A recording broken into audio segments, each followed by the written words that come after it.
Welcome back to Movie Recaps. Today I will show you a horror, mystery film from 2014, titled Last Shift. Spoilers ahead. Watch out and take care. Outside of a police station, Jessica is sitting in her patrol and talking to her mom on the phone. Her mom is worried that she's become a police officer like her dad, who died on duty. She doesn't want to talk about that on her first day of work, so she ends the conversation. Jessica enters the station with a bit of hesitation. There seems to be no one there, so she goes inside to look. She hears some noises and sees a man in the distance, cursing. Jessica speaks to him, but he tells her to turn around and stop. When he eventually walks over to her, he introduces himself as Sergeant Cohen. He tells her that this isn't the new station, but the old one. She was the lucky rookie to work the last shift there. Cohen explains that all the calls have already been rerouted to the new station. She may have some walk-ups that she should send his way. In case of an emergency, she should call the station. Cohen shows her the kitchen, but tells her not to go into holding. Jessica asks him why she's there instead of a security guard. He explains that she has to be there because she needs to take care of the evidence. Hazmat will come to the station sometime during the night to dispose of it. He orders her not to leave the premises and tells her that he'll relieve her when her shift is over. Later, Jessica is reading a book and almost falls asleep. Suddenly, she notices something wrong with one of the lights in the hallway, when the phone rings. She gets a distress call from a woman saying that she's trapped and that all of the people with her might be dead. When she asks for the address, the woman hangs up. Jessica immediately calls the new station. Since she didn't obtain the necessary information from the caller, they just tell her that they'll check on the call and if the calls have been properly rerouted. She hears something in holding and walks over to check it, thinking that it might be Cohen. Jessica reaches the place where the sounds of banging are coming from, but finds nothing there. Later, she eats her lunch in the kitchen and finds a long strain of hair inside her sandwich. Suddenly, there's a knock on the front doors, but when she goes to check, there is no one outside. When she turns around, there is someone inside the station. Jessica tells him to leave the station and sees that he's peeing on the floor. She takes out her baton and tries to communicate with him, but when that doesn't go anywhere, she chases him out. Jessica cleans the station and after that goes to the bathroom to wash her hands. She hears weird noises in the pipes and sees a pair of boots. Jessica leaves them outside for the homeless man. When she comes back inside, she hears another noise. She finds one of the bathrooms completely wrecked, then goes through to the station gym and into the locker room. One of the lockers still has a key in it and she opens it up, only to find a photograph inside of her and her father. She closes the locker and sees that all of the others have been opened. Suddenly, there's another call. It's the same woman begging for help. Jessica gets her name and she tells her that she has been taken on a ranch, then hangs up again. There is another call instantly, but this time it's the waste removal company. The man tells her that they will be running a little late. Jessica calls the new station again and tells them about the second call. They say that the girl isn't calling 911, but the station directly. And if she calls again, Jessica should tell her to call 911. Jessica continues to read the handbook, waiting for another call, when suddenly the raft behind her starts to move. She checks it, though she finds nothing wrong. As soon as she sits down, it unrolls again and rams into the other rafts. Jessica hears another noise out back and follows up on it. She sees that one of the doors has been opened and hears another noise inside, so she calls it in before she goes to investigate. The only thing she gets back from the station is a song. There's another noise and an alarm turns on in the station. Jessica is reciting lines from the handbook as she approaches the site where the sound came from. She goes into a trashed room and when a box almost falls on her, she sees that the homeless man has entered the facility. He's looking for something, not paying attention to her, so she climbs up to get him. She incapacitates him and arrests him. Jessica takes him to holding, but he keeps resisting her, so she drags him in. The door slams shut and the sounds of screaming can be heard outside. The man assaults her and she stuns him. Jessica realizes that she's locked in the cell and calls for someone to open the door. A strange face appears on the window, scaring her to drop the flashlight. Suddenly, the homeless man has the flashlight and he's aiming it at her. She reminds him that she's armed. The flashlight lights the corner to reveal the homeless man still unconscious. Jessica asks who's in there with him. A child's voice can be heard. She bangs on the door again and the voice asks her if she wants to get out of there alive. Jessica asks for her flashlight. Then everything goes dark again and two figures are seen next to her. The lights come back on and the cell door is open. She goes out and locks the prisoner in, then tries to calm herself down. Later, Jessica calls Cohen and when he doesn't answer, she leaves him a message, but doesn't tell him what happened. She pushes back to try and relax, but sees the word "so" etched out on the ceiling. When she checks the doors of the station, she sees a woman outside and tells her to leave. Marigold asks to finish her cigarette there, because she feels safer and Jessica lets her. Before she walks inside, Marigold says that she can tell she's a rookie. She tells her that she was in a cell next to the Paymon murderers that killed themselves in the station, who had kidnapped and slaughtered some girls. Jessica knows about the case because her father got killed on the scene of the crime and she knows that the criminals died there too. Marigold insists that they brought them back alive to the station and she could hear them sing some weird song in the cell next to her. They hung themselves with their bedsheets. Marigold finishes her smoke and leaves Jessica speechless. She patrols the station and finds a switched on TV. The TV plays a police interview with the Paimon brother that had committed the heinous crime mentioned. 2 other TVs come on, playing interviews with the Paimon sisters. John Paimon is seen in a flashback, talking about the devil. The flashback of the interviews continues with the sisters, both saying similar things. John makes an absurd threat on the recording, as if he could be speaking right to Jessica. Suddenly, one of the chairs swings over to her and for a moment it looks like someone is sitting on it. It keeps on doing that until it knocks Jessica over. The phone rings and she rushes to answer. It's the same girl saying that the other girls have been killed.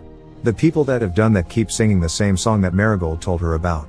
Jessica tries to make the girl call 911, but she tells her that she can't, so Jessica tells her to run and hide. Before the call ends, Jessica asks the girl if she's heard the name John Paimon and she says that she has. Jessica has started connecting some of the dots, so she calls the news station again and conveys all the details of the call with the girl. She tells the officer on the other side of the call that she thinks that the remaining members of the Paimon family might have her. He laughs and tells her that all of them are in custody under constant police supervision. He gives her the number of a police report and tells her to reference that report number when she calls again if she gets any more information. She thanks him and hangs up. All of a sudden she hears whistling from the other side of the station. Jessica checks on a room with some office chairs, but gets distracted by more noise. When she looks back, the chairs have been completely rearranged. Jessica has had enough and thinks that the other police officers are playing a trick on her because she's a rookie. Suddenly, the bell of the station rings and when she goes to check, there is one officer there. She begins asking him if it was just him that played the prank on her or were there others as well. He doesn't seem to know what she's talking about. Jessica asks if they play that same trick with other rookies as well. He introduces himself as Price and he tells her that he just came to check up on her. Price asks her to let him in. They walk inside the station together and chat. She thinks that someone made him check up on her. But when he asks her how her shift is going, she tells him about the homeless man. He laughs and says that he's had worse than that, with one perp defecating all over his police car once. Jessica relaxes a bit and he tells her that he actually came to check up on her because he knew her father. She asks him if he was with him that night. Price tells her how it all went down. They arrived early at the scene, but they could hear the girls begging for their lives. The 2 of them went inside without backup and her father held the payments off, while he managed to get some of the girls out. He tells her that 2 officers died there, including her father. Price says that her dad was a good cop and that he'd be very proud of her. When he turns around she sees a massive hole in his head and as he walks by the window outside, he vanishes. Jessica goes to check where he went and calls after him. Suddenly, she hears voices coming from all around the station, circling her. Suddenly she sees a body being moved inside the hallway.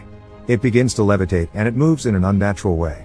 Jessica hides for a moment, pulls out her gun and when she steps out to check if the man is still there, he's gone. All of a sudden, she hears the homeless man screaming in his cell. He begs to be let out of there and when she asks him what's wrong, he steps aside and shows her the 3 ghosts in his cell. Jessica keeps saying that it isn't real. The man cries and pleads with her not to leave him in there. She hears the song again and when she reaches the place where it's coming from, she sees a group of girls sitting in a circle and singing. The ghost girls turn around to face her with bloody sheets on their faces, while their reflections look normal. The door shuts behind her and they disappear. Jessica hears another racket outside and goes to the evidence room. She finds it completely trashed, with some male clothes placed out in the center. Jessica runs over to the phone and calls Cohen. He asks her why she's calling him and she tells him that she thinks she's seeing things. Jessica doesn't think she'll be able to finish her shift. Cohen belittles her about being afraid and asks her again if she'll be there by the end of the shift. Before he hangs up, he tells her not to call him again. She calls the waste disposal company to ask when they will be there. When the man tells her that he's not sure, she tells him that she'll be waiting for them outside in her squad car. Jessica leaves the station, but the phone rings so she rushes inside. It's the girl again telling her that she's escaped. She tells Jessica that she sees some kind of sign and Jessica keeps her on the line while calling dispatch from her cell phone. The girl says that she knows that she's going to die and Jessica asks her if there is something she could use as a weapon. She disconnects again. Jessica calls the news station and references the number that was given to her earlier. The same officer picks up the phone and tells her that the girl that has been calling the station is dead. Jessica can't believe it. The officer tells her that she was the last Paimon victim and was beaten to death with a bat. He says that maybe some of the members in the Paimon commune might have avoided capture and is paying a sick joke on her or it might be ghosts. The officer tells her that the Paymans killed themselves in the station and that ever since then there have been strange things happening in the station. A photograph drops behind Jessica and she hangs up the phone. It's a post-mortem photo of her dad. She sees more photos on the ground from the Payman crime scene of the girls that died there. There is also one of Price. Jessica closes her eyes for a moment hoping it will go away, but when she opens her eyes the photos are arranged neatly in the hallway. Jessica hears screams inside her mind as the mug shots from the Payman family are seen. Suddenly, the photos catch fire. Jessica wakes up on the hallway floor to her phone ringing. Her mom is on the other line, saying that she's sorry for bringing up her father. Jessica notices her gun is missing. Suddenly, she sees someone in the hallway and when she follows them, she gets knocked out. She wakes in an interview room with a woman. Jessica isn't sure what's real anymore. The woman tells her that she would do anything for John Payman and that it was her that he should have taken with him that night. She asks Jessica if she's seen him there and tells her that she has too. Then the woman says that she's there to celebrate the 1-year anniversary of his death and kills herself with Jessica's gun. The phone rings again and Jessica walks by the body, takes her holster and her gun back, then gets to it. It's the same girl on the phone. When Jessica tells her that she's dead, the girl starts laughing and the sound of the bat hitting her can be heard over the phone. The sound continues around Jessica and when she looks under her desk, she sees the girl's ghost.